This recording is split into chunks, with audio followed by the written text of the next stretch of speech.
l'immensité verte de l'Amazonie, où la vie fleurit et l'obscurité se cache, la ligne entre la loi et la sauvagerie est tracée avec du sang. Si cette légende a déjà touché ton cœur, laisse en commentaire de quel pays ou de quelle ville tu nous regardes. Nous voulons que ta voix voyage à travers cette forêt et s'unisse à la nôtre. L'histoire qui se déroule ici n'est pas celle des prédateurs de la forêt, c'est celle de la bataille légendaire entre la cupidité humaine et la loyauté canine. C'est le témoignage de Max et Brutus, deux Rottweilers qui ont transformé la jungle en un champ d'honneur. Le docteur Elias Soar n'était pas un héros d'action.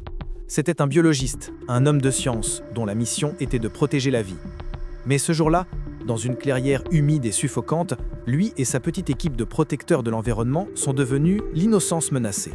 Ils avaient traqué les braconniers illégaux jusqu'à un camp secret, mais ils ont été découverts. L'antagoniste n'était pas un animal, c'était trois hommes, des ombres dans la forêt, armés de fusils et de l'indifférence froide de la cupidité. Où ils passaient, le silence annonçait le vol et la mort. Elias tenta de négocier, mais le son du premier coup de faux, tiré en l'air, fut le présage de la fin. Encerclés, sans issue, avec la pluie amazonienne qui commençait à tomber en lourds rideaux d'eau, les biologistes se recroquevillèrent. Le combat était devenu mortel. L'escalade de la tension était palpable. Les braconniers se déplaçaient, encerclant leur proie humaine, sentant l'odeur de la victoire facile. Mais les braconniers avaient oublié deux détails. Le premier, le but qui animait ces hommes de science. Le second, la fureur blindée qui dormait dans l'obscurité.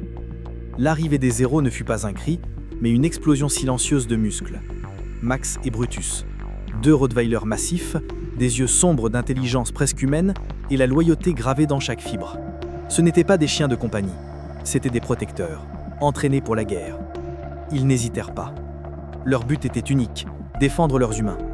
Le docteur Elias cria l'ordre de libération. « Max, Brutus, allez !» Le climax avait commencé.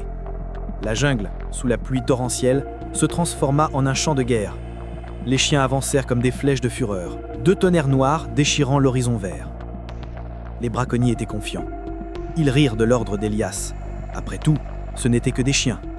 Mais le rire mourut dans leur gorge lorsque Max et Brutus émergèrent du feuillage, non pas comme des animaux, mais comme des armes vivantes. Le premier chien à attaquer fut Max. Plus léger, plus rapide, il visa le braconnier de flanc, celui qui était le plus proche d'Elias. Max ignora le cri de douleur de l'homme lorsqu'il se jeta sur lui, le désarmant avec une précision chirurgicale sur la main qui tenait le fusil. Le fusil tomba dans la boue. Le braconnier cria de douleur et de surprise, plus que de blessure. Brutus, le plus lourd et le plus fort, créa la distraction. Il avançait vers le tireur central, s'arrêtant à quelques mètres, mais grognant avec une intensité qui paralysa l'homme. Le silence était l'arme de Brutus, la promesse d'une douleur inévitable.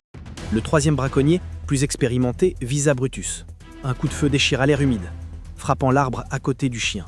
Le tir fut un son sourd dans la forêt. Ce tir fut le signal. Max ne se battait pas pour blesser, il se battait pour désarmer. Brutus ne se battait pas pour tuer, il se battait pour gagner du temps. Les chiens étaient l'incarnation du pourquoi, amour inconditionnel et sacrifice. Les braconniers se regroupèrent, pris de panique. Ils ne se battaient pas contre la faune sauvage, ils se battaient contre l'intelligence et le but. Le braconnier, désarmé, tenta de se relever, mais Max était sur lui, un poids noir et imposant, le maintenant au sol, l'empêchant de récupérer le fusil dans la boue. Les deux braconniers restants, l'un avec un fusil et l'autre avec une machette, se concentrèrent sur Brutus. Ils réalisèrent que le plus grand chien était le mur qui les empêchait d'atteindre les biologistes. L'escalade de la tension était intense. La pluie rendait la visée des âmes difficile et les mouvements des chiens compliqués. Le braconnier au fusil, le plus cruel, tira à nouveau. Le coup de feu atteignit l'épaule de Brutus. Le chien laissa échapper un son de douleur qui transperça le cœur d'Elias. Brutus chancela, l'épaule saignant, mais il ne tomba pas. Il se retourna, utilisant la douleur comme carburant pour sa fureur. Le chien géant avança, ignorant la blessure. Il frappa le braconnier avec une force surprenante, le jetant au sol et le forçant à lâcher le fusil, qui tomba dans un ruisseau. Le braconnier tenta de ramper, mais Brutus, saignant, maintint la ligne. Maintenant, c'étaient deux chiens blessés contre trois hommes désarmés, mais remplis de haine. La bataille se déplaça dans la boue, la sauvagerie de la scène s'intensifiant sous la pluie. Le braconnier à la machette, voyant ses compagnons neutralisés par les chiens, attaqua Max. Max était occupé à contenir le premier braconnier et ne vit pas le coup arriver. La machette déchira le flanc du pitbull, une blessure profonde. Max lâcha le braconnier désarmé, qui profita de l'occasion pour ramper loin. Le chien, saignant abondamment, se tourna vers le nouvel agresseur. Ses yeux n'étaient plus de loyauté, mais de douleur et de vengeance. Le climax devenait désespéré. Les biologistes criaient, impuissants à aider. Ils n'étaient que les spectateurs impuissants du sacrifice qui se déroulait. Brutus, l'épaule blessée, bondit pour aider Max. Le braconnier à la machette se retrouva encerclé par 2 rottweilers ensanglantés.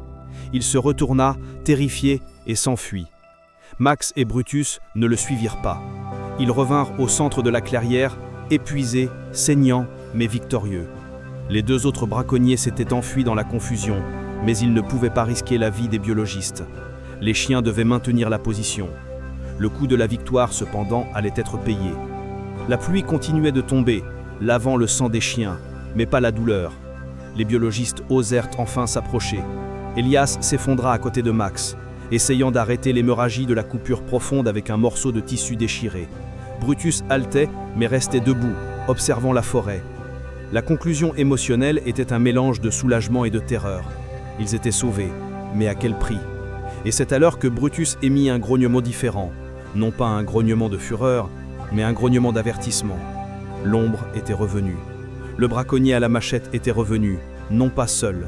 Il avait récupéré son fusil et il était accompagné de 2 autres hommes, des renforts qu'Elias n'avait pas vus auparavant. 4 braconniers armés contre 2 chiens blessés. Le combat était devenu impossible. Brutus fit un pas en avant, couvrant Elias. Il savait ce qui allait arriver. Le pacte de loyauté ne lui permettrait pas de reculer. Il était le guerrier légendaire qui ne connaît pas la reddition. Le chef des braconniers avança, souriant. « C'est fini, biologiste. Tes chiens vont mourir maintenant. » Le premier coup de feu fut trop rapide. Il ne toucha pas Brutus, mais atteignit la patte de Max, qui était faible et allongée. Le cri du chien fut étouffé par la pluie. La vision de la douleur de son frère fut l'étincelle qui alluma la fureur épique chez Brutus. Le plus vieux chien ne pensa pas, il courut. Non pas pour la défense, mais pour l'attaque suicide. Brutus fonça vers la ligne de tir, devenant la cible principale, détournant l'attention de Max et d'Elias. Les braconniers furent surpris par la folie du chien. Ils tirèrent.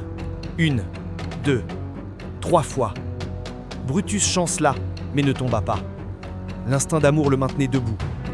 Il réussit à atteindre le chef des braconniers, sautant et le faisant tomber. Le rottweiler planta ses crocs dans le bras de l'homme, s'assurant qu'il ne puisse plus tirer. Les 3 autres braconniers devinrent hystériques, frappant Brutus avec les fusils. Mais le chien ne lâchait pas. Il avait rempli son but, gagné du temps et désarmé la menace. Pendant que Brutus se sacrifiait, Max rampait. Le chien blessé, voyant la scène, rassembla ses dernières forces. Il rampa vers le fusil que le premier braconnier avait abandonné dans la boue. Non pas pour utiliser l'arme, mais pour créer un son. Max mordit la gâchette, tirant l'arme dans la boue.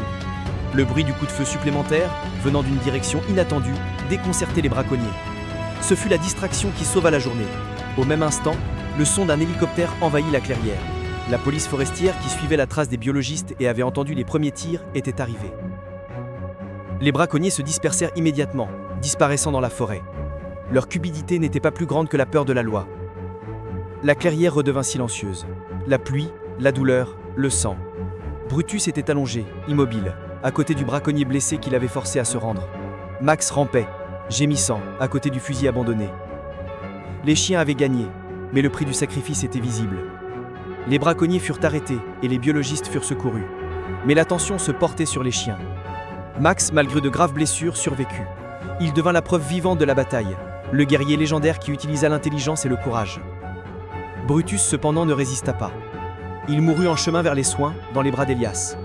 Son sacrifice, cependant, garantit que tous les autres vivent. La résolution de l'histoire ne fut pas joyeuse, mais elle fut épique.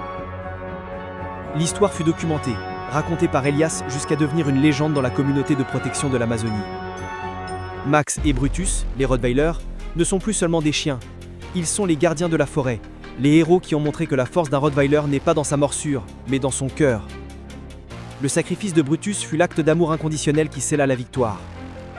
Ils se sont battus contre la cupidité et la méchanceté, mourant pour protéger leur but. Les vrais héros portent souvent un collier, Ils sont commémorés à chaque patrouille, à chaque coucher de soleil dans la jungle.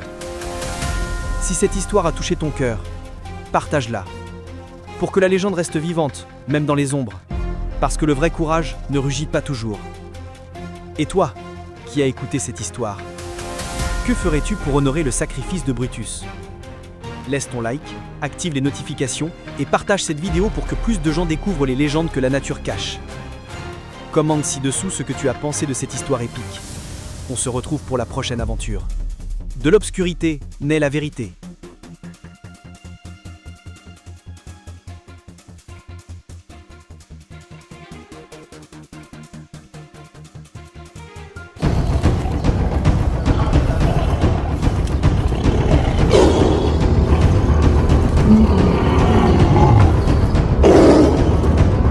Mm-hmm.